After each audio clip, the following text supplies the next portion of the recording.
ഞാൻ പ്രഗ്നന്റ് ആണ് എന്നുള്ളത് ഞാൻ അറിഞ്ഞതേ ഉണ്ടായിരുന്നില്ല. ഏകദേശം 6-7 ഞാൻ ഈ പറഞ്ഞ പോലെ 7 മാസം വരെയും ഞാൻ അറിഞ്ഞിട്ടുണ്ടായിരുന്നില്ല ഞാൻ പ്രഗ്നന്റ് ആണെന്നുള്ളത്.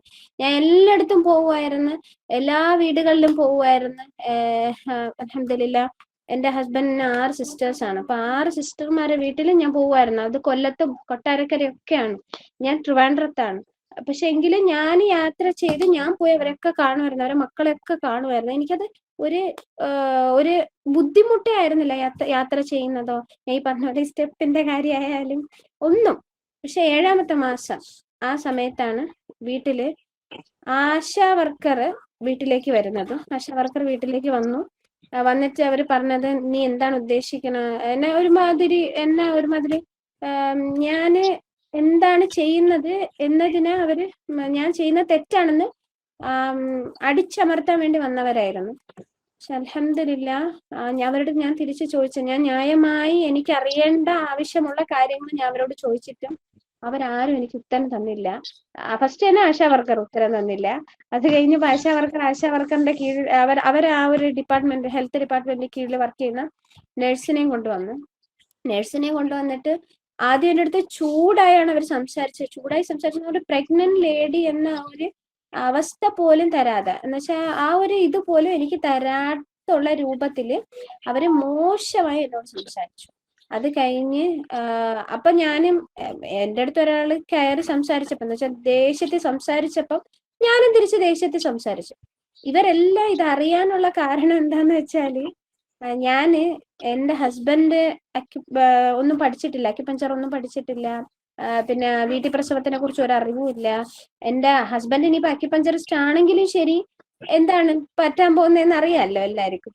ഞാനെങ്ങാനും വീട്ടിൽ പ്രസവിച്ച് എനിക്ക് എന്തെങ്കിലും സംഭവിച്ചാല് എന്ത് പറയും? സ്വാഭാവികമായിട്ടും പറയും, ഭർത്താവ് തല്ലിപ്പഴിപ്പിച്ചിട്ട് പ്രസവിപ്പിച്ചതാണ്, അവരുടെ ഇഷ്ടമില്ലാതെ എന്ന രൂപത്തിലൊക്കെ ആക്കി വെക്കും.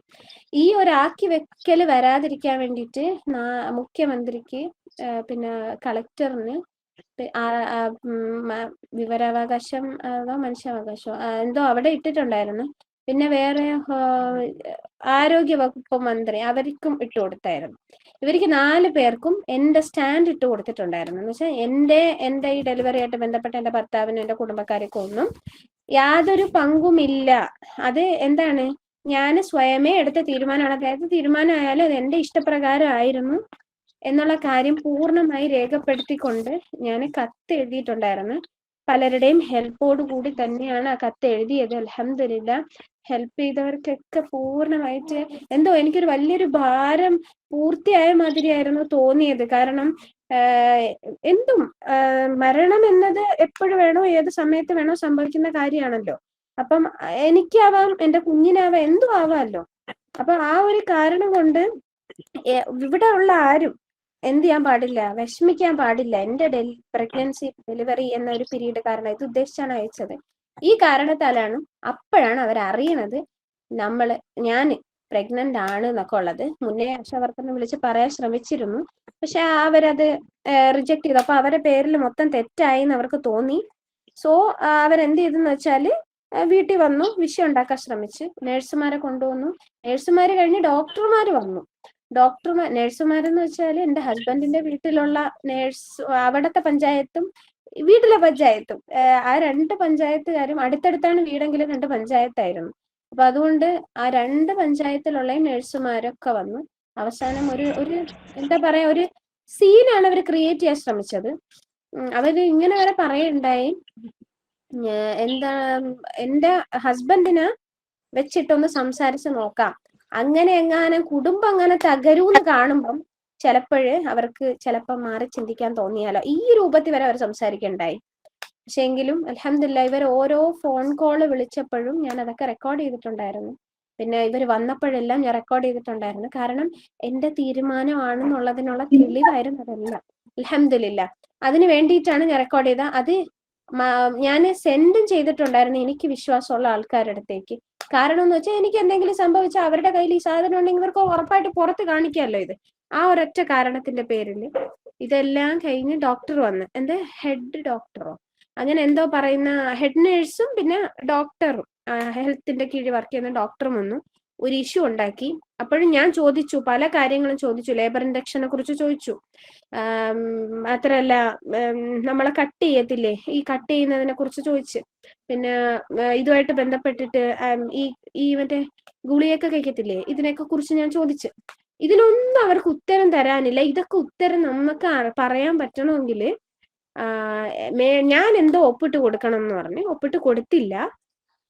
എനിക്ക് പറ്റത്തില്ല, ഒപ്പിട്ട് തരാൻ പറ്റത്തില്ല, നിങ്ങൾക്ക് ഇതൊക്കെ ആവശ്യമുണ്ടെന്ന് പറഞ്ഞ് നിങ്ങൾ എനിക്ക് ഒപ്പിട്ട് തരി, എങ്കിൽ ഞാൻ നിങ്ങൾക്ക് ഒപ്പിട്ട് തരാം, ഞങ്ങൾക്ക് ഞാൻ ആലോചിക്കാം എന്നാണ് പറഞ്ഞത്. അത് കഴിഞ്ഞ് ഡോക്ടർമാരൊക്കെ വന്ന്, ഡോക്ടർ വന്നിട്ട് ഇവിടെ ഒരു സീനാണ് ക്രിയേറ്റ് ചെയ്തത്. എന്റെ ഉമ്മച്ചിയൊക്കെ ഭീഷണിപ്പെടുത്തി എന്ന് വെച്ചാല് മോശമായിട്ട് അവർ സംസാരിക്കാൻ ശ്രമിച്ചു ഉമ്മച്ചിയുടെ അടുത്ത്. ഞാൻ റിയാക്ട് ചെയ്ത് അടിപൊളിയായിട്ട്. എനിക്ക് അതോടുകൂടി 3-4 പ്രാവശ്യം അവർ വന്നു. അവസാനത്തെ പ്രാവശ്യം വന്നത് രണ്ട് നേഴ്സുമാരാണ്. വന്നിട്ട് എന്റെ ഹെൽത്തിന്റെ കാര്യം ചോദിക്കാൻ വേണ്ടി പോയപ്പോൾ ഞാൻ പറഞ്ഞു, നിങ്ങൾ എന്നെ ഈ ബുദ്ധിമുട്ടിക്കുന്നതിന് നിങ്ങൾക്കെതിരെ എനിക്ക് നടപടി എടുക്കാൻ പറ്റുന്നുള്ള കാര്യം നിങ്ങൾക്ക് അറിയാമല്ലോ എന്ന രൂപത്തിൽ തന്നെ ഞാൻ അവരോട് സംസാരിച്ചു. എന്നുവെച്ചാൽ അവർ ഇത്രയും ടോർച്ചർ, ഞാൻ മാന്യമായിട്ടാണ് സംസാരിച്ചത്. എന്നിട്ട് അവർ മാന്യമായിട്ടല്ല എനിക്ക് തിരിച്ച് റിപ്ലൈ തന്നത്. അപ്പൊ പിന്നെ ഞാൻ മാന്യത കാണിക്കേണ്ട ആവശ്യമില്ല. ഞാൻ പറയേണ്ടത് വായ തുറന്ന് തന്നെ പറയണമെന്ന് എനിക്ക് തോന്നി. അതുകൊണ്ട് ഞാൻ പറഞ്ഞു. അൽഹംദുലില്ലാ പറഞ്ഞപ്പോഴ് അതോടുകൂടി അവർ പേടിച്ചു പോയി. കാരണം നമുക്ക് റൈറ്റ്സ് ഉണ്ടെന്നുള്ള കാര്യം അവർക്ക് ബോധ്യപ്പെട്ടു. എന്നുവെച്ചാല് ഒരു പ്രശ്നവും ഇല്ല. ഹോം ബർത്ത് ആണോ വേണ്ടത്, ഹോസ്പിറ്റൽ ബർത്ത് ആണോ എന്നുള്ളത് ഒരാൾക്ക് സ്വയമേ എടുക്കാവുന്ന തീരുമാനമാണ്.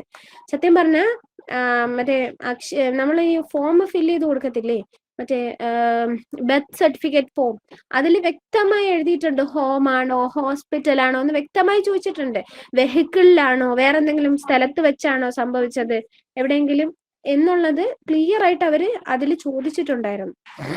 അപ്പൊ അതിൽ പോലും എഴുതണമെങ്കിൽ ഇത് അലൗഡ് അല്ലാത്തൊരു കാര്യമല്ല എന്ന് നിങ്ങൾക്ക് എനിക്ക് അപ്പോഴും ബോധ്യപ്പെട്ടു എന്നല്ല, അതിന് മുന്നേ എനിക്ക് ക്ലിയർ ആയിട്ട് ബോധ്യപ്പെട്ടു ആ ഒരു കാര്യം ഉണ്ടായി എന്നുള്ളത്. അപ്പൊ ഞാൻ അവരുടെ അടുത്ത് ഇങ്ങനെ സംസാരിച്ച് കഴിഞ്ഞു. ഇവരിത് കേസായിട്ട് ഫയൽ ചെയ്തു പോലീസിന്റെ അടുത്ത്. ഞാൻ നോക്കിയപ്പോ ഒരു ദിവസം പെട്ടെന്ന് പോലീസ് ജീപ്പ് വീടിന്റെ ഫ്രണ്ടിൽ വരുന്നു. വീട്ടിൽ ക്യാമറ ഉണ്ടായിരുന്നു, അതുകൊണ്ട് അവര് വന്നത് ഒക്കെ റെക്കോർഡഡ് ആണ്, അൽഹംദുലില്ലാ. അപ്പൊ അവര് വന്നിട്ട് ഷഹനാസ് റൗത്തർ ഉണ്ടോ എന്നാണ് ചോദിച്ചത്. അപ്പൊ ഞാൻ എന്നെ തിരക്കി പോലീസാ, കൊള്ളാല്ല, എങ്കിൽ നമുക്കൊന്ന് മുട്ടി നോക്കാം എന്നുള്ള നിലയ്ക്ക് രണ്ടും കൽപ്പിച്ചിട്ടാണ് പോലീസിന്റെ മുന്നിലേക്ക് പോയപ്പോ അവരെന്നോട് ചോദിച്ചത്, ഇവിടെ ഒന്നും എനിക്ക് ചെയ്യാൻ പറ്റൂല, പക്ഷെ എങ്കിലും അവര് പറഞ്ഞൊരു രീതിയാണ്, ഹോസ്പിറ്റലിൽ നിങ്ങൾ എന്താണ് കാണിക്കാതെ നിങ്ങൾ ഇങ്ങനെ ഇരിക്കുന്നതിന്റെ കാരണം എന്താണ്, ഇതൊക്കെയായിരുന്നു അവരുടെ ചോദ്യം.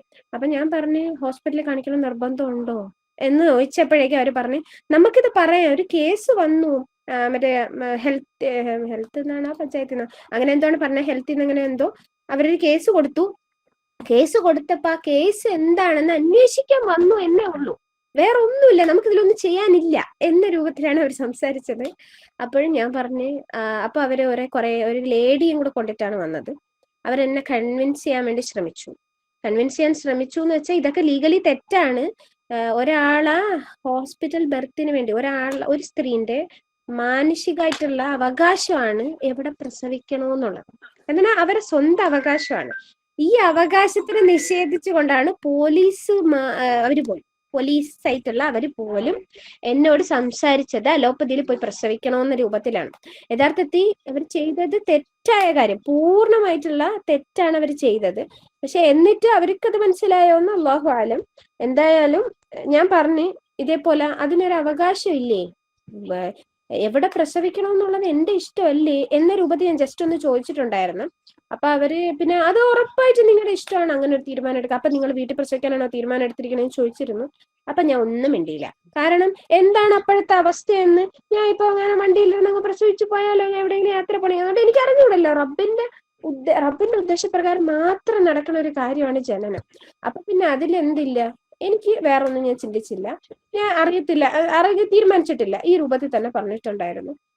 ഹോസ്പിറ്റലിൽ ബർത്ത് നടത്തണം എന്നൊക്കെ രൂപത്തിൽ അവർ സംസാരിച്ചതിന് ശേഷം അവർ സംസാരിച്ച് അയൺ ടാബ്ലറ്റ്, കാൽഷ്യം ടാബ്ലറ്റ് അതൊക്കെ കഴിച്ചില്ലെങ്കിൽ കുഞ്ഞിന് എന്തൊക്കെയോ പറ്റൂന്നൊക്കെയാണ് പറഞ്ഞത്. അൽഹംദുലില്ലാ ഞാന് ഇതൊന്നും കഴിച്ചിട്ടില്ല, ഒരു സ്കാനിങ് പോലും എടുത്തിട്ടില്ല, ഒന്നും ചെയ്തിട്ടില്ല, അകത്തേക്ക് ഒന്നും എടുത്തിട്ടില്ല, എന്ന് വെച്ചാൽ വിഷം ഒന്നും അകത്തേക്ക് കഴിച്ചിട്ടില്ല. പക്ഷേ എന്റെ കുഞ്ഞിന് കാൽഷ്യം കുറഞ്ഞതിന്റെ പേരിൽ കാലിനും കൈക്കും കുഴപ്പമില്ല, അയൺ ടാബ്ലറ്റ് കഴിക്കാത്തതിന്റെ പേരിലൊന്നും ഒരു കുഴപ്പമില്ല. ഞാൻ ഇന്ന് വരെ കണ്ടിട്ടുള്ള ന്യൂബോൺ ബേബീസിനെ വെച്ച് നോക്കുവാണെങ്കിൽ അൽഹംദുലില്ലാ എന്റെ കുട്ടി നല്ല ആക്റ്റീവ് ആയിരുന്നു ജനിച്ചപ്പം. അത് ട്വിസ്റ്റ് ആയിരുന്നു, ആദ്യമേ പറഞ്ഞുപോയി. പക്ഷേ എങ്കിലും ഞാൻ അയൺ ടാബ്ലറ്റിന്റെ കാര്യം പറഞ്ഞപ്പോൾ പറഞ്ഞതാണ്. അൽഹംദുലില്ലാ അങ്ങനെ കഴിഞ്ഞു. പോലീസ് വന്ന് ഇങ്ങനെ പറഞ്ഞപ്പോൾ ഞാനും തിരിച്ചിങ്ങനെ തന്നെ സംസാരിച്ച്. ഒരു കാര്യം നമ്മൾ സ്ത്രീകൾ മനസ്സിലാക്കേണ്ട കാര്യം എന്താന്ന് വെച്ചാൽ, നമ്മളൊരു തെറ്റ് കണ്ടാൽ എതിർക്കാൻ പാകത്തിന് നമ്മൾ വളരണം. പണ്ടത്തെ സ്ത്രീകൾ എന്തായിരുന്നു, അവരവരെ തെറ്റ് കണ്ടാൽ അവരെ എതിർക്കുമായിരുന്നു. തെറ്റുകൾ കണ്ടാൽ നിങ്ങൾ എതിർക്കുക. ആ ഒരു കാര്യം നിങ്ങൾ എല്ലാവരും ജീവിതത്തിൽ ഉണ്ടാക്കിയെടുക്കുക. എന്നുവെച്ചാൽ ഒരു കാര്യം റോങ് ആയിട്ട് ഒരിടത്ത് നടക്കുന്ന കണ്ടാലേ, ഇപ്പൊ ഞാൻ ഈ പറഞ്ഞ പോലെ ഒരാളെ ടോർച്ചർ ചെയ്യാൻ ശ്രമിക്കുകയാണ്, എന്നെ ഒരു ടൈപ്പ് ഓഫ് ടോർച്ചറിങ് തന്നെയാണ് അവർ ഉദ്ദേശിച്ചത്, പക്ഷെ എന്റെ അടുത്ത് നടന്നില്ല. അപ്പൊ നമ്മൾ എന്ത് ചെയ്യുക, ശരിയായ കാര്യത്തിന് വേണ്ടി സംസാരിക്കാൻ വാ തുറക്കാൻ തയ്യാറാവണം ഓരോ സ്ത്രീയും. മാത്രമല്ല ഭർത്താവ്, വീട്ടുകാരി ഇവരെ ഒന്നും മണ്ടയ്ക്ക് അടിക്കാണ്ട് എന്ത് ചെയ്യാ, അവർക്ക് വേണ്ടിയിട്ട് എഴുതി ഇങ്ങനെങ്ങാനും ബർത്തിന് ഉദ്ദേശിക്കുന്നവർ ഉണ്ടെങ്കിൽ അവർ എഴുതി വെക്കുക. അവർക്ക് എന്തിനാണ് പണി കൊടുക്കുന്നത്? ഈ രണ്ട് കാര്യം ചെയ്യുക ഉറപ്പായിട്ടും. ഈ ഒരു വിഷമം കൊണ്ടിട്ടാണ്, എന്ന് വെച്ചാൽ സ്ത്രീകൾക്ക് വേണ്ടി സംസാരിക്കാൻ സ്ത്രീകൾ തയ്യാറല്ലാതായി പോയി എന്ന വിഷമം കൊണ്ടിട്ടാണ് ഞാൻ ഇവരുടെ അടുത്ത് എതിർക്കാൻ തന്നെ തയ്യാറായത്. അൽഹംദുലില്ലാ എതിർത്തു. അതിനുശേഷം ആരും വന്നിട്ടില്ല. അൽഹംദുലില്ലാ ആരും വന്നിട്ടില്ല. ഭയങ്കര ഹാപ്പി ആയിരുന്നു. ഇവർ വന്ന് അപ്പോഴാണ് ഞാൻ മനസ്സിലാക്കുന്നത് അൽഹംദുലില്ലാ ഞാൻ പ്രഗ്നന്റ് ആണെന്ന്. അതുമുതലാണ് ഞാൻ അറിഞ്ഞത് ഞാൻ പ്രഗ്നന്റ് ആണ്. അതുകൊണ്ടാണ് ഇവരൊക്കെ വന്നത്. അപ്പൊ ഞാൻ പ്രഗ്നന്റ് ആണ്, എന്റെ വയറ്റിൽ കുഞ്ഞുണ്ട്. അതുവരെയും ആ ഒരു ഇതൊന്നും കിട്ടിയില്ല. 4th മന്ത് ആയപ്പം എനിക്ക് ഫസ്റ്റ് കിക്ക് കിട്ടിയായിരുന്നു. ആ കിക്ക് എനിക്ക് അനുഭവിക്കാൻ പറ്റിയായിരുന്നു. വല്ലാത്തൊരു മൂമെന്റ് ആയിരുന്നു അത്. അൽഹംദുലില്ലാ അത് കഴിഞ്ഞ് അറ്റാണ് പിന്നെയുള്ള അവസ്ഥയൊക്കെ. പിന്നെ ഞാൻ ഒന്നും അറിഞ്ഞില്ല. പിന്നെ ഈ 7th മന്തിലുള്ള ഈ കാര്യത്തിന് ശേഷം ഞാൻ കുഞ്ഞ് വയറ്റിലുണ്ട് എന്ന കാര്യം എനിക്ക് ബോധ്യപ്പെട്ട് പിന്നെ അതിനുശേഷം ഞാനിങ്ങനെ കുഞ്ഞുമായിട്ട് ഇങ്ങനെയുള്ള അവസ്ഥയിലായിട്ട് പോയി. അൽഹംദുലില്ലാ പോയി. അൽഹംദുലില്ലാ ഈ ഇന്ന് രാവിലെ ഞാൻ ഡെലിവറിക്ക് അള്ളാഹു സുബ്ഹാനഹു വ തആല എന്നെ പ്രിപ്പയർ ആക്കി. ഇത്രയും കാലം പ്രിപ്പയർ ആക്കിക്കൊണ്ടിരിക്കുവായിരുന്നു. പക്ഷെ എങ്കിലും ഇന്നലെ രാത്രി പോലും എൻ്റെ അത്തച്ചി പുറത്തായിരുന്നു, ഇവിടെ അടുത്ത് കുറച്ച് ദൂരെ ഒരിടത്ത് നിൽക്കുമായിരുന്നു. അപ്പൊ അദ്ദേഹത്തിനെ പോയി കാണാൻ വേണ്ടിയിട്ട്, അത്തച്ചി എന്ന് വെച്ചാൽ അബിയാണ്, വാപ്പയാണ്. അത്തച്ചിയെ പോയി കാണാൻ വേണ്ടിയിട്ട് ഞാനും എൻ്റെ ഉമ്മച്ചിയും എൻ്റെ അനിയത്തിയും എൻ്റെ ഹസ്ബൻഡുമായിട്ട് നമ്മൾ പോയി കണ്ട് അവിടെ ഇരുന്ന് കുറച്ചു നേരമൊക്കെ സംസാരിച്ച് സംസാരമൊക്കെ കഴിഞ്ഞ് അൽഹംദുലില്ലാ 10 മണിയോ 9:30 ഒക്കെ ആയപ്പം 9:30-10 മണിക്കകത്ത് ഞാൻ വീട്ടിലെത്തി. 9:30-10 മണി ആ ഒരു സമയമായപ്പോൾ ഞാൻ വീട്ടിലെത്തി. അപ്പോഴും എനിക്കൊരു പെയിനോ അൽഹംദുലില്ലാ ഒന്നും തന്നെ ഇല്ലായിരുന്നു. അൽഹംദുലില്ലാ പെയിൻ എന്ന് വെച്ചാല് എനിക്കൊരു ഫേക്ക് പെയിൻ വന്നിട്ടുണ്ടായിരുന്നു. എൻ്റെ അത്തച്ചീര സഹോദരൻ, അതായത് അത്തച്ചീന്റെ ജ്യേഷ്ഠൻ മരിച്ച സമയത്ത് എനിക്ക് ഭയങ്കര ജീവനായിരുന്നു പെരിയത്തായ. ആ ഷോക്കിൽ പെട്ടെന്നുണ്ടായ മരണമായിരുന്നു. അപ്പം പെട്ടെന്നുണ്ടായ ആ മരണത്തിന്റെ ആ ഷോക്കിൽ ഞാൻ ഒരുപാട് എനിക്ക് കൺട്രോൾ കിട്ടാതെ ഞാൻ കരഞ്ഞു പോയിട്ടുണ്ടായിരുന്നു. ഒരു ദിവസം രണ്ടാമത്തെ ദിവസം എനിക്ക് പറ്റുന്നുണ്ടായിരുന്നില്ല. 3-ാമത്തെ ദിവസത്തോടെ റിക്കവർ ആയത്. അപ്പൊ ആ ഒരു ടൈമിൽ അനുഭവിച്ച ഇമോഷണൽ സ്റ്റേറ്റ് കാരണം എനിക്ക് എന്ന് പറയുന്നത് ഒരു ഫേക്ക് പെയിൻ അനുഭവപ്പെട്ടിട്ടുണ്ടായിരുന്നു. അപ്പൊ എല്ലാരും വിചാരിച്ച് പെയിന് ഇപ്പൊ പ്രസവിക്കും. അപ്പോഴെന്താണ് അവസ്ഥ, ഒരു 9 മാസം ആ ഒരു കണക്കിലോട്ടൊക്കെ എത്തിയിട്ടുണ്ടായിരുന്നു. അപ്പൊ അത് എന്ന് വെച്ചാൽ LMP ഡേറ്റ് പ്രകാരമുള്ള 9 മാസം, ഒരിക്കലും റബ്ബ് നിശ്ചയിച്ചതല്ല. റബ്ബ് നിശ്ചയിച്ച ഇന്നായിരുന്നു. അൽഹംദുലില്ലാ അത് പ്രകാരമുള്ള 9 മാസമൊക്കെ ആയിട്ടുണ്ടായിരുന്നു. അങ്ങനെ അത് കഴിഞ്ഞ് അൽഹംദുലില്ലാ പെരിയത്താന്റെ മരണമൊക്കെ കഴിഞ്ഞ് ഇപ്പം 50ഓളം ദിവസമായി. അത് കഴിഞ്ഞ് ഫുള്ള് പെയിനൊക്കെ മാറി ഞാൻ റിലാക്സ് ആയി. അൽഹംദുലില്ലാ ഞാൻ വീണ്ടും എന്റെ കാര്യങ്ങളൊക്കെ ചെയ്ത് തുടങ്ങിയിട്ടുണ്ടായിരുന്നു. 2 ദിവസം മുന്നേ ഞാൻ ഈ പഠിക്കുന്നവരടുത്ത് എക്സാം അറ്റൻഡ് ചെയ്തിട്ടുണ്ടായിരുന്നു. എല്ലാം ചെയ്ത് അൽഹംദുലില്ലാ അങ്ങനെ ഇരിക്കുവായിരുന്നു. ഇന്നലെ രാത്രി എനിക്ക് പ്രത്യേകിച്ച് കുഴപ്പമൊന്നുമില്ല. രാവിലെ ഒരു 4 o'clock ഒക്കെ ആയപ്പോൾ ഞാൻ 4 മണിക്ക് എണീറ്റപ്പോൾ എനിക്ക് മൂത്രമൊഴിക്കാനാണ് തോന്നിയത്. ഞാൻ പോയി മൂത്രമൊഴിക്കാൻ വേണ്ടിയിട്ട് ബാത്റൂമിലോട്ട് പോയി. അപ്പോഴാണ് മനസ്സിലായത് ഇത് മൂത്രമൊഴിക്കാൻ മുട്ടിയതല്ല, എനിക്ക് പെയിന് വന്നതാണ് ചെറിയ രൂപത്തിൽ.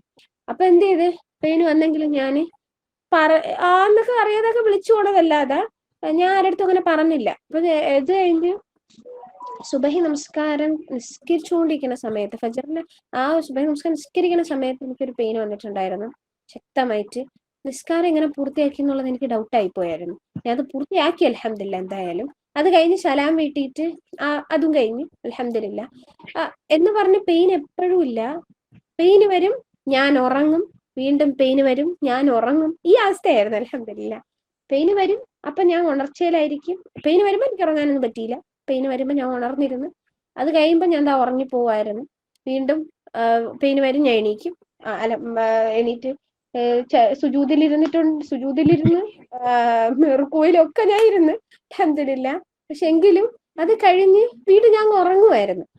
ഈ പെയിന്റെ ഇടയിൽ ഗ്യാപ്പും ഉണ്ടായിരുന്നു. ഒരു 7 മണിയായപ്പം പെയിൻ സിവിയർ ആയി എന്ന് വെച്ചാല് ഒരു ഭയങ്കരമായിട്ട് കൂടിയിട്ട് എന്തോ പോലെ. ഞാൻ ഈ പെയിന് തുടങ്ങിയപ്പോൾ മുതലേ എല്ലാവരുടെ അടുത്തും പറയുവാണ്, ഇത് പറ്റിക്കണ പെയിൻ ആയിരിക്കും, എന്താണ് പ്രസവിക്കാൻ ചാൻസ് ഇല്ല, ഇത്ര അന്ന് പറ്റിച്ച പോലെ തന്നെ ഇതും എന്ന രൂപത്തിൽ ഞാൻ ആ ഒരു രീതിയിൽ ഇങ്ങനെ പറയുമായിരുന്നു. പറ്റിക്കണ പെയിനാണ്, അല്ലാതെ സത്യത്തിലുള്ളതൊന്നും ആയിരിക്കത്തില്ല. പക്ഷെ 7 മണിയായപ്പോഴാണ് എനിക്ക് മനസ്സിലായത് ഇത് ഒറിജിനൽ ആയിരുന്നു എന്നുള്ളത്. 7 മണിയായപ്പോൾ എനിക്ക് ബോധ്യപ്പെട്ടു അൽഹംദുലില്ലാ. രാവിലെ 7 മണിക്ക് ഹസ്ബൻഡ് എൻ്റെ അടുത്ത് തന്നെ ഉണ്ടായിരുന്നു, എൻ്റെ ഉമ്മച്ചി എൻ്റെ അടുത്തുണ്ടായിരുന്നു. നമ്മൾ പറയില്ലേ സ്വസ്ഥമായ പ്രസവം എന്നൊക്കെ കേട്ടിട്ടില്ലേ, അതിലേക്ക് ഞാൻ എത്തുകയായിരുന്നു. എന്നുവെച്ചാല് അൽഹംദുലില്ലാ കുറെ പേരെ പ്രസവാനുഭവം ഞാൻ കേട്ടിട്ടുണ്ട്. ഒരു ഹോസ്പിറ്റൽ ബർത്ത് സിസേറിയൻ, എൻ്റെ ഉമ്മച്ചിക്ക് 2 സിസേറിയൻ ആയിരുന്നു. മീൻസ് ഉമ്മച്ചിക്ക് 2 കുട്ടികളാണുള്ളത്. 2 പേര് ഉമ്മ അതിൽ അനുഭവിച്ച ട്രോമ അത് വലിയ ലെവലായിരുന്നു. കാരണം രണ്ടാമത്തെ സിസേറിയന്റെ സമയത്ത് ഉമ്മയെ കീറി ഇട്ടിട്ട് പോയിട്ട് നേരെ ഓപ്പോസിറ്റ് ഉമ്മ ഒരു സിസേറിയൻ കണ്ടു. ഉമ്മാക്ക് മിറർ വെച്ച് കൊടുത്തിട്ടുണ്ടായിരുന്നു. പക്ഷെ അപ്പുറത്ത് നേരെ ഓപ്പോസിറ്റ് കിടന്ന ആൾക്ക് മിറർ വെച്ചെങ്കിലും ഇപ്പുറത്ത് കിടക്കുന്നത് ഒരു സിസേറിയൻ ചെയ്ത് കിടന്ന ആളാണെന്ന് പോലും നോക്കാതെ അവർ കാണിച്ചത്. ആ ഒരു ചെയ്ത ദ്രോഹം ഉമ്മച്ചി കണ്ടിട്ട് എനിക്ക് ഇന്നും ഓർമ്മയുണ്ട്. എനിക്ക് എൻ്റെ അനിയത്തിയും തമ്മിൽ 8 വയസ്സ് ഡിഫറൻസ് ഉണ്ട്. അപ്പൊ ഇത്രയും ഡിഫറൻസ് ഉള്ളതുകൊണ്ട് എനിക്ക് നല്ലപോലെ അറിയാം. എന്നെ പോലും എൻ്റെ ഉമ്മച്ചിക്ക് ഇഷ്ടമല്ലായിരുന്നു നോക്കണ പോലും. അത്രയ്ക്ക് ദേഷ്യമായിരുന്നു നമ്മുടെ അടുത്ത്, എൻ്റെ അടുത്ത്. ഉമ്മയുടെ അടുത്ത് ഉമ്മച്ചി ഇപ്പൊ പറഞ്ഞിട്ടുണ്ടായിരുന്നു, പേഴ്സണലി ഉമ്മക്ക് ഉമ്മയുടെ മോൾ എന്ന് വെച്ചാൽ ജനിച്ച ന്യൂ ബോണിന്റെ അടുത്ത് അതേ ഫീലിംഗ് ആയിരുന്നു. ഉമ്മക്ക് ഒരു വല്ലാത്തൊരവസ്ഥയായിരുന്നു. ഇതൊക്കെ ഞാൻ കേട്ട് മനസ്സിലാക്കിയ ഒരു കുട്ടിയായിരുന്നു. പിന്നെ ഈ പ്രസവത്തിനെ കുറിച്ചും കേട്ടിട്ടുള്ളതെല്ലാം ട്രോമകളായിരുന്നു. കാരണം എൻ്റെ കുടുംബത്തില് ഹോം ബർത്ത് എന്ന് ചെവിയിൽ ഞാൻ കേട്ടിട്ടില്ല, എല്ലാം ഹോസ്പിറ്റൽ ബർത്താണ്. എൻ്റെ ഹസ്ബൻഡിന്റെ വീട്ടില് 16 ചെറുമക്കളുണ്ട്, 16 പേര് ഹോസ്പിറ്റൽ ബർത്താണ്. പിന്നെ അടുത്ത് എൻ്റെ കുഞ്ഞിപ്പോ വന്ന കുഞ്ഞ് ന്യൂ ബോൺ അൽഹംദുലില്ലാ 17ാമത്തെ കുഞ്ഞാണ് അവിടെ ഉള്ള ചെറുമക്കളില്. അപ്പം ആ ഒരു വീട്ടില് എല്ലാം ഹോസ്പിറ്റൽ ബർത്താണ്. ഇനിയിപ്പോ ഞാൻ കേട്ടത് കഥകളെല്ലാം ഹോസ്പിറ്റൽ ബർത്താണ്.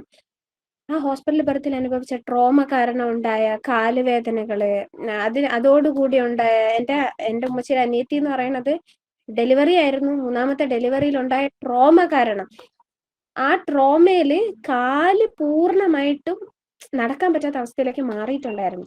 പിന്നെ ഒരിടത്തൊക്കെ മറ്റേ ഈ തടവാനൊക്കെ പോത്തില്ലേ, അവിടെയൊക്കെ പോയിട്ട് തടവി അങ്ങനെയൊക്കെ കുറെ എന്തൊക്കെയൊക്കെയോ ചെയ്തിട്ടാണ് നടക്കാൻ പറ്റുന്ന അവസ്ഥയാക്കി മാറ്റിയത്. അപ്പം അത്രത്തോളം ട്രോമകൾ അനുഭവിച്ചിട്ടുണ്ട്. ഞാൻ എപ്പോഴും അവരുടെ അടുത്തൊക്കെ ചോദിക്കാറുള്ള കാര്യം, നിങ്ങൾക്കൊക്കെ വാ തുറന്നിട്ട് പബ്ലിക്കിൽ എത്തിച്ചുകൂടെയാണ്. കാരണം ഇതെല്ലാം കേട്ട് വന്ന എനിക്ക് സ്വാഭാവികമായിട്ടും വലിയൊരു പെയിൻ, ആ വലിയൊരു പെയിനിന് അത്രയും പെയിന് വന്നിട്ട് ഞാൻ പ്രസവിക്കും, ഇതൊക്കെ ആയിരുന്നു എൻ്റെ മനസ്സിൽ. പക്ഷെ അൽഹംദുലില്ലാ വിട്ടുണ്ടായിരുന്ന പെയിൻ ആയിരുന്നു. അതിൻ്റെ ഇടയിൽ ഒരു ബ്രേക്ക് എനിക്ക് തന്ന് എൻ്റെ റബ്ബ് പറഞ്ഞില്ലേ, മരണവും ജനനവും റബ്ബ് നിശ്ചയിക്കുന്ന സമയത്ത് മാത്രം സംഭവിക്കുന്ന കാര്യമാണെന്നും പ്രപഞ്ച സൃഷ്ടാവിന്റെ ഉദ്ദേശം ഇല്ലാണ്ട് ഒരു കുഞ്ഞും ഈ ലോകത്തേക്ക് ജനിക്കൂല, ഒരു കുഞ്ഞും മരിക്കത്തില്ല. ഇത് 2 കൈ കടത്തി എന്ത് ചെയ്യും, മരണത്തിലേക്ക് എന്നുവെച്ചാൽ തെറ്റിലേക്ക് കൊണ്ടെത്തിക്കും. പക്ഷെ അൽഹംദുലില്ലാ എൻ്റെ കുഞ്ഞ് 7 മണി തൊട്ട് സിവിയർ പെയിൻ അനുഭവപ്പെട്ട് പെട്ടെന്ന് പെയിൻ അങ്ങ് നിന്നു. പിന്നെ പുഷിങ് ആയിരുന്നു ഉണ്ടായത്. അൽഹംദുലില്ലാ പെയിൻ പെട്ടെന്ന് അങ്ങ് നിൽക്കുകയാണ് ചെയ്തത്. എനിക്ക് പെയിനോട് കൂടിയാണ് പുഷിങ് ഉണ്ടാവണേന്നൊക്കെ ഞാൻ കേട്ടിട്ടുണ്ട്. പക്ഷെ അൽഹംദുലില്ലാ എൻ്റെ പെയിൻ അങ്ങ് നിന്ന്. പിന്നെ പുഷിങ് ആയിരുന്നു, പുഷിങ്ങിലുള്ള ബുദ്ധിമുട്ടായിരുന്നു. പക്ഷെ സത്യം പറഞ്ഞാൽ പുഷ് ചെയ്ത് തല വെളി വന്നപ്പോഴേക്ക് എൻ്റെ കുട്ടി അൽഹംദുലില്ലാ എൻ്റെ കുട്ടി കരയായിരുന്നു എന്ന് വെച്ചാൽ കരഞ്ഞുകൊണ്ടിരിക്കുവായിരുന്നു കുട്ടി തല വെളി വന്നപ്പം. പിന്നെ പെട്ടെന്ന് വീണ്ടും ഒരു പുഷിങ്ങും കൂടെ വന്ന് മൊത്തത്തിലങ്ങ് പുറത്തേക്ക് ചാടുകയായിരുന്നു, എടുത്ത് ചാടുമായിരുന്നു. അൽഹംദുലില്ലാ. ഭയങ്കര ഒരു, സത്യം പറഞ്ഞാല് ഇത്രയും കൊണ്ട് എന്റെ പ്രസവം തീർന്നോ എന്നൊരവസ്ഥയായിരുന്നു. അപ്പോഴേക്കും എന്റെ ഹസ്ബൻഡിന്റെ ഹസ്ബൻഡാണ് എന്റെ അടുത്ത് നിന്ന്, ഹസ്ബൻഡിന്റെ അടുത്താണ് വീണത്. ബെഡിലായിരുന്നു. അൽഹംദുലില്ലാ, ഷീറ്റൊക്കെ അടിയിലിട്ടിട്ടുണ്ടായിരുന്നു. പക്ഷെ അൽഹംദുലില്ലാ ഡെലിവറി കഴിഞ്ഞപ്പം കഴിഞ്ഞോ എന്നായിപ്പോയി എനിക്ക്. കഴിഞ്ഞോ എന്നായിപ്പോയി എനിക്ക്. എന്താണ്, ഡെലിവറി കഴിഞ്ഞോ, ഈ ഒരു അവസ്ഥയായിരുന്നു. അത് കഴിഞ്ഞിട്ടുണ്ടായ സംഭവം എന്ന് പറയണത്, ഹസ്ബൻഡ് കുഞ്ഞിനെ എടുത്ത് കാണുകയാണ്. എന്നുവെച്ചാൽ എന്റെ കാലിന്റെ ബാക്കിലാണ്. അത് കഴിഞ്ഞ് എനിക്ക് കാല് ഒക്കെ താത്ത് വെക്കാനൊന്നും എനിക്ക് വലിയ ഇൻട്രസ്റ്റ് ഇല്ല. എനിക്ക് തോന്നുന്നതേ ഞാൻ ചെയ്തിട്ടുള്ളൂ. അതാണ് ഇതിൽ അൽഹംദുലില്ലാ ഈ പ്രഗ്നൻസിയിൽ ഞാൻ മനസ്സിലാക്കിയ ഒരു കാര്യം. എനിക്ക് തോന്നുന്നതേ ഞാൻ ചെയ്തിട്ടുള്ളൂ. എന്റെ ഇഷ്ടത്തിന് ഞാൻ നടന്നു. എന്റെ ഇഷ്ടങ്ങളെല്ലാം ഞാൻ പൂർത്തിയാക്കി. എന്റെ ഒരു കാര്യത്തിന് എതിരായില്ല. എന്റെ വയറ്റിൽ വളരുന്ന കുഞ്ഞ് അൽഹംദുലില്ലാ ഒരു കാര്യത്തിന്. എന്റെ അത്തച്ചിയും ഉമ്മച്ചിയും 18ാമത്തെ വയസ്സിൽ കല്യാണം ആലോചിച്ച് എന്നെ കല്യാണം കഴിപ്പിക്കുമ്പം എനിക്കുണ്ടായ വിഷമം എന്ന് പറയുന്നത് ഭയങ്കര വിഷമായിരുന്നു. എന്റെ ഭർത്താവ് കെട്ടിക്കണല്ലോ എന്നൊരു ഫീലിംഗ് ആയിരുന്നു. പക്ഷെ അൽഹംദുലില്ലാ അവരന്ന് വെച്ചാൽ 1 വർഷമായില്ല എന്റെ കല്യാണം കഴിഞ്ഞിട്ട്. ഈ ഒരു അവസ്ഥയിൽ അവരെന്നെ കല്യാണം കഴിപ്പിച്ചപ്പം എനിക്ക് അൽഹംദുലില്ലാ ഒരു ഉമ്മ എന്ന ദറജ റബ്ബ് തന്നു. അൽഹംദുലില്ലാ. പക്ഷെ ഭയങ്കര ഒരു വല്ലാത്തൊരു അനുഭവമായിരുന്നു. അത് കഴിഞ്ഞ് എന്നെ ഒന്ന് മറച്ചിട്ട് എന്റെ അനിയത്തിക്ക് കുഞ്ഞിനെ കാണണമെന്ന് പറഞ്ഞ് ഇങ്ങനെ കാണിച്ചു കൊടുത്ത്. കുഞ്ഞനിയത്തിയാണ് ആള്. അവളും കണ്ട്. ഞാൻ എന്നിട്ട് ചോദിക്കുവാ, എനിക്ക് മാത്രം കാണിച്ചു തരണില്ലേ എന്റെ കുഞ്ഞിനെന്ന്. പിന്നെ അതോടുകൂടി അതേ എന്ന് വെച്ചാൽ പൊക്കളൊന്നും കട്ട് ചെയ്തിട്ടില്ല, ഒന്നും ചെയ്തിട്ടില്ല. അതോടുകൂടി എന്റെ നെഞ്ചി കൊണ്ട് കിടത്തി തന്ന് ഒരു ഷീറ്റ് കൊണ്ട് വിരിച്ചിട്ട് എന്റെ പുറത്തങ്ങ് കിടത്തി തരായിരുന്നു ചെയ്തത്. അൽഹംദുലില്ലാ. കുഞ്ഞിന്റെ മുഖം ഒന്നും കണ്ടില്ലെങ്കിലും എന്റെ പുറത്തിങ്ങനെ കിടന്നപ്പോ ഈ കുട്ടി എന്റെ വയറ്റിൽ നിന്നാണോ വന്നത്? എനിക്ക് ഡൗട്ട് ആയിപ്പോയി. കാരണം നല്ല നീളമൊക്കെ ഉള്ള നല്ല കുട്ടി, അൽഹംദുലില്ലാ വലിയ കുഴപ്പമൊന്നുമില്ല. അങ്ങനെ ഒരു കുട്ടിയാണ് എന്റെ വയറ്റിൽ നിന്ന്, അല്ല എന്റെ ഒരു വെർജിൻ പാർട്ട്, വെജൈനലായിട്ട് ബർത്ത് നടന്ന്, അതും വീട്ടിൽ തന്നെ ഒരു ബുദ്ധിമുട്ടും ഇല്ലാതെ പുറത്തേക്ക് വന്നത്. എന്നെ വല്ലാതെ ഷോക്ക് ആക്കിപ്പിച്ച കാര്യം, ഇത്രയും നല്ലൊരു ജീവനുണ്ട് എന്റെ കുട്ടിക്ക് ജീവനുള്ള പോലെ ഇങ്ങനെ കൈയൊക്കെ എടുക്കുകയല്ലേ. അപ്പം ഈ കുട്ടി എന്റെ വയറ്റിലാണോ കിടന്നത് ആ ഒരു മൂമെന്റ്, അത് സത്യം പറഞ്ഞ ആർക്കും അത് എക്സ്പ്രസ് ചെയ്ത് പറഞ്ഞു തരാന് എനിക്ക് പറ്റുന്നതിന്റെ മാക്സിമം ശ്രമിച്ചിട്ടാണ് ഞാൻ നിങ്ങളുടെ അടുത്ത് പറഞ്ഞു തരണം. അത്രയും ഒരു സന്തോഷാവസ്ഥയായിരുന്നു. ഞാൻ വിചാരിച്ച പോലുള്ള ട്രോമയോ ഒന്നും അൽഹംദുലില്ലാ. പിന്നെ ഏതൊരു സ്ത്രീ ആഗ്രഹിക്കുന്ന കാര്യമാണ്, നമ്മള് സൂക്ഷിച്ചു വെക്കണം നമ്മളെ ഓർഗൻ അല്ലേ, പ്രൈവറ്റ് പാർട്സ്. അത് മറ്റൊരാൾക്ക് കാണിച്ചു കൊടുക്കാൻ നമ്മൾ ഇഷ്ടപ്പെടും. പക്ഷെ അൽഹംദുലില്ലാ എന്റെ ഭർത്താവ് അല്ലാതെ എന്റെ ഉമ്മ പോലും കണ്ടില്ല. ഉമ്മ അടുത്ത് നിന്നെങ്കിൽ എന്റെ കയ്യിന്റെ അടുത്താണ് നിന്ന്. ഉമ്മ പോയി കാണാൻ ശ്രമിച്ചില്ല. എന്ന് വെച്ചാൽ എനിക്ക് ഇഷ്ടമല്ലെന്ന് അറിയാവുന്നതുകൊണ്ട് ഉമ്മ കാണാൻ പോയില്ല. എന്റെ ഹസ്ബൻഡ് അല്ലാതെ വേറെ ഒരാളും അൽഹംദുലില്ലാ കാണാത്ത അവസ്ഥയിൽ പൂർണ്ണമായിട്ടും എനിക്ക് ബർത്ത് കൊടുക്കാൻ പറ്റി കുഞ്ഞിന്. പിന്നെ ഞാൻ വിചാരിച്ച വലിയ അവസ്ഥയൊന്നുമില്ല. സത്യം പറഞ്ഞ എന്റെ റബ്ബ് എനിക്ക് തന്നത് ചെറിയ പെയിനും ചെറിയ പുഷും പെട്ടെന്നുള്ള ബർത്തുമായിരുന്നു. അതൊരു വല്ലാത്തൊരു അനുഭവമായിരുന്നു. അൽഹംദുലില്ലാ. പെട്ടെന്നായിരുന്നു വാട്ടർ ബ്രേക്കിംഗ് സംഭവിച്ചത്. എല്ലാം ഒരുമിച്ചായിരുന്നു. വാട്ടർ ബ്രേക്കിംഗ് പെട്ടെന്നായിരുന്നു ഉണ്ടായത്. ഞാൻ പറഞ്ഞില്ല, ഈ 7 മണിക്ക് ശേഷം എല്ലാം ഉണ്ടായത്. 7 മണിക്ക് ശേഷം പെട്ടെന്ന് വാട്ടർ ബ്രേക്കായി. അത് കഴിഞ്ഞ് പെയിന് സ്റ്റോപ്പായി, സഡൻ സ്റ്റോപ്പായി. പിന്നെ പുഷായി. പിന്നെ കുഞ്ഞു പുറത്ത് വന്ന് ഞാന് 8:45 എന്റെ ഡെലിവറി കഴിഞ്ഞ്. പക്ഷെ ഇതിന്റെ ഇടയിൽ ഞാൻ അൽഹംദുലില്ലാ ഒന്നും എന്ത് ചെയ്തില്ല, ഒന്നും അറിഞ്ഞില്ല. അപ്പൊ ഇനി ഒരു പ്രോസസ്സും കൂടെ ഉണ്ട് സ്വാഭാവികമായിട്ട് ഡെലിവറിക്ക്, പ്ലാസന്റ പുറത്ത് വരിക എന്നുള്ള പ്രോസസ്സ്. സത്യം പറഞ്ഞാൽ ഇന്നലെ കാണാൻ പോയ അത്തച്ചിയ വാപ്പായ അത്തച്ചിയ വീഡിയോ കോൾ വിളിച്ചിട്ട് കാണിച്ചു കൊടുക്കാണ്, കണ്ട ബേബി എന്ന് വീഡിയോ കോൾ വിളിച്ചാണ് കാണിച്ചു കൊടുക്കണം. അൽഹംദുലില്ലാ ആ സമയത്ത് അത്തച്ചിക്ക് ഉണ്ടായ ഒരു ഫീലിംഗ്, കുഞ്ഞ് ഒട്ടും പ്രതീക്ഷിച്ചില്ലല്ലോ. മര്യാദക്കല്ലേ ഇന്നലെ പോയിട്ട് കണ്ടത്. പക്ഷെ രാവിലെ വന്നിട്ട് ഒരു ബുദ്ധിമുട്ടിലും ആക്കാണ്ട് റബ്ബ് എനിക്ക് അൽഹംദുലില്ലാ ഈ പ്രോസസ്സ് പൂർത്തിയാക്കാനുള്ള തൗഫീഖ് തന്നു. അതിനുശേഷം പ്ലാസന്റ ആയിരുന്നു വരേണ്ടത്. പ്ലാസന്റ വന്നില്ല. പിന്നെ പ്ലാസന്റ വരാത്തോണ്ട് എനിക്കൊരു ബാത്റൂമിൽ പോകണം എന്നുള്ളൊരു ഫീലിംഗ് ഉണ്ടായിരുന്നു. എനിക്ക് വയർ അപ്സെറ്റ് ആയിരുന്നു, വിശക്കേ ഉണ്ടായില്ല. വിശപ്പേ ഉണ്ടാകത്തോണ്ട് ഞാൻ വിശപ്പിനൊന്നും കഴിച്ചില്ല. പിന്നെ എനിക്കൊരു കൊതി വന്നു തണ്ണിമത്തന്റെ ഒരു പീസ് തിന്നണമെന്ന്. അങ്ങനെ ഉമ്മച്ചെടുത്ത് പറഞ്ഞ് ഒരു 2 പീസ് കട്ട് ചെയ്ത് തണ്ണിമത്തൻ ഞാൻ കഴിച്ചു. വേറെ ഒന്നും കഴിച്ചിട്ടില്ല. എനിക്കെന്തോ കഴിക്കാൻ വേണ്ടായിരുന്നു, ഞാൻ കഴിച്ചില്ല. ഈ 8:45 ഡെലിവറി കഴിഞ്ഞ കുഞ്ഞ് പുറത്ത് വന്ന ഞാന് പ്ലാസന്റ വീണത് ഏകദേശം 5 മണിയോളായി. 5 മണിക്ക് പ്ലാസന്റ വീഴുമ്പോ വീണ്ടും പെയിൻ ഉണ്ടാവും എന്നൊക്കെ എൻ്റെ അടുത്ത് പറഞ്ഞായിരുന്നു ആരൊക്കെയോ. പക്ഷെ എന്തായാലും എൻ്റെ ഫസ്റ്റത്തെ പ്രസവത്തിന്റെ അനുഭവം അനുസരിച്ച് അൽഹംദുലില്ലാ എനിക്ക് പ്ലാസന്റ വന്നപ്പോ പെയിനൊന്നും വന്നില്ല. എനിക്കൊരു പെയിനും വന്നില്ല. പുറത്തേക്ക് എന്തോ ഇങ്ങനെ പോവാൻ എന്നൊരു ഫീലിംഗ് ഉണ്ടായി. അതല്ലാതെ വേറെ ഒന്നും ഉണ്ടായില്ല. പുറത്തേക്ക് പോണ സാധനം എന്തെങ്കിലും പുറത്തേക്ക് പോകും, അത്ര തന്നെ. അത് തന്നെ അങ്ങ് പുറത്തേക്ക് പോയി. പുറത്തേക്ക് പോയിട്ട് ഞാൻ എന്ത് ചെയ്തെന്ന് വെച്ചാല് പിന്നെ ഞാൻ ഉടനെ തന്നെ ബാത്റൂമിൽ കയറി. പക്ഷെ പുറത്ത് പോകുന്ന സമയത്ത് എനിക്കൊരു ഇങ്ങനെ പുറത്തിങ്ങനെ പോവുമായിരുന്നല്ലോ. അത് ഞാൻ ഇത്രയും സമയമായതുകൊണ്ട് എല്ലായിടത്തും എന്ന് വെച്ചാല് എൻ്റെ ഹസ്ബൻഡിന്റെ ഇവിടെ അടുത്താണ് ഹസ്ബൻഡിന്റെ വീടും. അപ്പൊ അദ്ദേഹത്തിന്റെ ഉമ്മ അടുത്ത് പറയണം, എന്റെ അത്തച്ചി അടുത്ത് പറയണം. അപ്പൊ ഇവർക്ക് പ്ലാസന്റ വീണോ, എന്തായാലും അഴുക്ക് പോയിന്നു, അങ്ങനെ എന്താണ് പറയുന്നത്. അതായിരുന്നു ഇവർക്ക് ടെൻഷൻ. അപ്പം അതുകൊണ്ട് തന്നെ അവരുടെ അടുത്തൊക്കെ പറഞ്ഞ എന്താന്ന് വെച്ചാല് ആ പ്ലാസന്റ ഒക്കെ പോയി, എല്ലാം പോയി, എല്ലാം കഴിഞ്ഞു എന്താ പറഞ്ഞത്. കാരണം അത് പോവേണ്ട സമയത്ത് പോകുന്നുള്ള പൂർണ്ണ ബോധ്യം എനിക്കുണ്ടായിരുന്നു, അൽഹംദുലില്ലാ. അതുകൊണ്ട് അതിനെ ആലോചിച്ച് ടെൻഷനും അടിച്ചിട്ടില്ല. ബിൻസിറ മാഡം വന്നിട്ടുണ്ടായിരുന്നുള്ള കാര്യം പറഞ്ഞല്ലോ. ബിൻസിറ മാഡം വന്നപ്പം പ്ലാസന്റ പോയിട്ടില്ല. അൽഹംദുലില്ലാ. എനിക്കെന്ന് പറഞ്ഞിട്ട് ഡെലിവറി കഴിഞ്ഞ് ഞാൻ കണ്ടിട്ടുണ്ട് എൻ്റെ ഉമ്മച്ചി, എൻ്റെ എൻ്റെ ഉമ്മച്ചിയുടെ അനിയത്തി, എൻ്റെ ചിഞ്ഞു, എൻ്റെ മാമിമാര്, ഇത്താമാര് എല്ലാവരും കിടക്കണ കണ്ടിട്ടുണ്ട്. അവർക്ക് ഏകദേശം 1-2 ആഴ്ച വരെ കാല് തറയെ തൊടാൻ പറ്റത്തില്ല, ഒരാളെ സഹായം വേണം.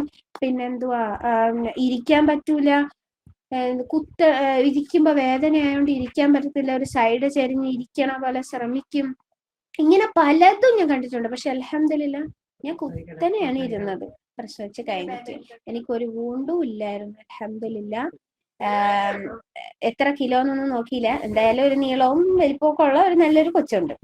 അപ്പൊ ആ കൊച്ചു പുറത്തേക്ക് വന്ന് ആ ഒരു കുട്ടി സത്യം പറഞ്ഞാൽ വന്ന സമയത്ത് തന്നെ കരഞ്ഞോണ്ട് വന്ന് അത് കഴിഞ്ഞ് തുമ്മൊക്കെ ചെയ്ത് പിന്നെ ആള് കളിയും ചിരിയായി. കോമഡി അതല്ല, ഞാൻ ഇട്ടിരുന്ന പാവാടയിൽ ഇങ്ങനെ വലിച്ചുകൊണ്ടിരിക്കുകയാണ്, കൈ മുറുക്കെ പിടിച്ച് എന്റെ പാവാടയിൽ ഇങ്ങനെ വലിച്ചുകൊണ്ടിരിക്കുകയാണ്. ആ ഒരു അവസ്ഥയായിരുന്നു. ഇതൊക്കെ ഒരു വല്ലാത്തൊരു മൂമെന്റ് ആയിരുന്നു. അൽഹംദുലില്ലാ. ഇങ്ങനെ പാവാടയിൽ ഇങ്ങനെ വലിക്കുവാണ്. ഞാൻ ഇട്ടിരുന്ന ഒരു പാവാട എന്ന് പറയുമ്പം ഒരു ഒരു ടോപ്പായിരുന്നു. ആ ടോപ്പിൽ ഇങ്ങനെ വലിക്കുകയാണ്, ഒരേ വലിക്കുകയാണ്. ഞാൻ ഈ കൊച്ചാണ് വലിക്കണത് അല്ലേ എന്തൊരു എന്നുവെച്ചാ ഈ കൊച്ചിന് ഇത്രയായിട്ട് ഇതങ്ങ് വലിക്കുവല്ലേ നല്ലപോലെ. അൽഹംദുലില്ലാ നല്ല രീതിയിലുണ്ടായിരുന്നു. പ്ലാസന്റ പോയി കഴിഞ്ഞ് അതൊക്കെ എല്ലാ ക്ലീനിങ്ങും ഒക്കെ കഴിഞ്ഞ് അത് കഴിഞ്ഞിട്ടാണ് ഞാനൊന്ന് തുടച്ചെടുത്തത്. എനിക്ക് കുളിക്കാൻ തോന്നിയില്ല, അതുകൊണ്ട് ഞാൻ കുളിച്ചില്ല. എനിക്ക് കുളിക്കാൻ തോന്നിയില്ല, എനിക്ക് തണുപ്പ് ആയിരുന്നു ബോഡിയിൽ. അതുകൊണ്ട് തന്നെ ഞാൻ എന്ത് ചെയ്തില്ലാന്ന് വെച്ചാൽ ഞാൻ പോയി കുളിച്ചില്ല. അതിന് പകരം ഞാൻ തുടച്ചെടുത്ത ബോഡി തുടച്ചെടുത്ത് കഴിഞ്ഞ് അൽഹംദുലില്ലാ പ്ലാസന്റയും കൂടെ പോയി കഴിഞ്ഞപ്പോ പിന്നെ ഫ്രീ ആയി, ടോട്ടലി ഫ്രീ ആയി. ഒരു ഒരു പെയിനോ അങ്ങനെ ഒന്നും അൽഹംദുലില്ലാ ഇല്ല. പിന്നെ സാധാരണ ഉണ്ടാവണം ഈ പീരിയഡ്സ് ക്രാംസ് ഇല്ലേ, എന്ന് വെച്ചാൽ ഒരു ചെറിയ വേദനയൊക്കെ ഉണ്ടാവൂലേ, വയറിന്റെ അടിഭാഗം ചെറുതായിട്ടൊക്കെ വേദനിക്കത്തില്ലേ, ആ വേദന അല്ലാതെ ഒന്നും ഇപ്പൊ വരെ എനിക്കില്ല. അൽഹംദുലില്ലാ.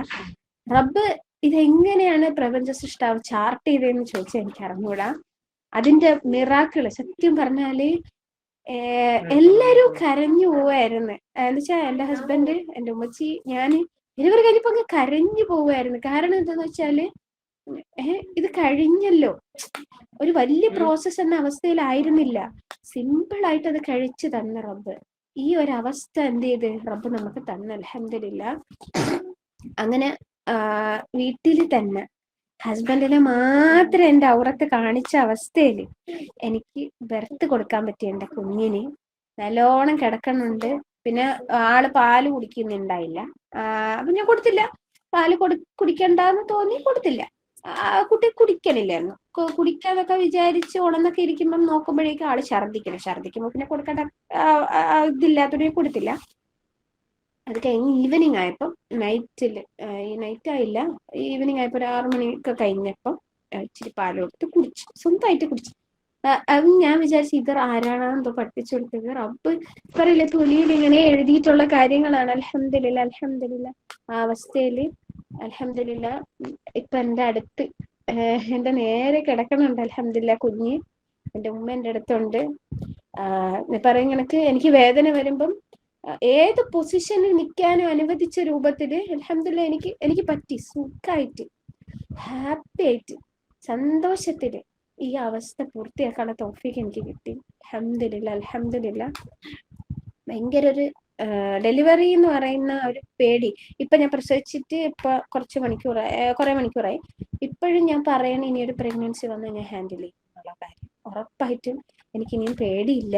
കാരണം എനിക്ക് റബ്ബ് തന്ന ഈസിനെസ് അത്രയ്ക്കായിരുന്നു. അൽഹംദുലില്ലാ ഞാൻ ഹാപ്പിയാണ്.